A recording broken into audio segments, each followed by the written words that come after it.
Huu ni mwaka wa 2025. Kama mtu atafanikiwa, ni lazima aombe Mungu. Bidii bila Mungu ni kazi bure. Iko mambo matatu nataka tuombe Mungu mwaka huu wa 2025. Inapatikana katika Zaburi ya 113, mstari wa 7 mpaka wa 9. Daudi ndiye aliandika Zaburi hii na aliomba Mungu ampatie vitu vitatu. Jambo la kwanza, tunaomba Mungu mwaka huu atuinue. Atuinue kutoka kwa mavumbi na kutoka kwa majivu, na atupeleke pahali pa juu. Kutoka kwa mavumbi ya dhambi na kupokea msamaha. Kutoka kwa mavumbi ya kusumbuka na kukosa matumaini, na atuinue, atuweke juu pahali ambapo kuna baraka. Hata tunaomba katika mavumbi haya ambaye tumepanda mbegu, Mungu atuinue tupate mazao, kwa sababu katika Mungu kutuinua ndio tunapokea baraka. Amen. Jambo la pili, Mungu atuweke kwa nafasi. Atutoe katika nafasi ya kusumbuka, atuweke katika nafasi ya kutulia.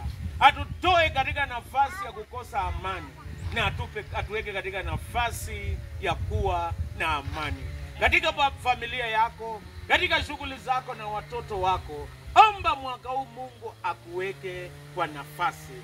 Jambo la mwisho, ombe Mungu atushibishe kama vile anashibisha mama ambaye hana mtoto na akapata watoto. Mungu atushibishe katika shughuli zetu, na hata katika upanzi ambao tumepanda, tunaomba Mungu atushibishe. Na kila mmoja wenu, Mungu akutane na mahitaji yenu, awainue mwaka huu na awasaidie katika biashara, shughuli zenu, katika ndoa zenu, awape amani na kuwafanikisha. Mungu wa amani awabariki. Amen. Na tuombe. Baba mwenyezi na mwenye rehema, wakushukuru kwa kuwa umetuwezesha kupanda mimea. Baba mwema, tunakuita utupe mvua wa kutosha ili mimea na mazao haya yamee na yavunwe kwa wakati.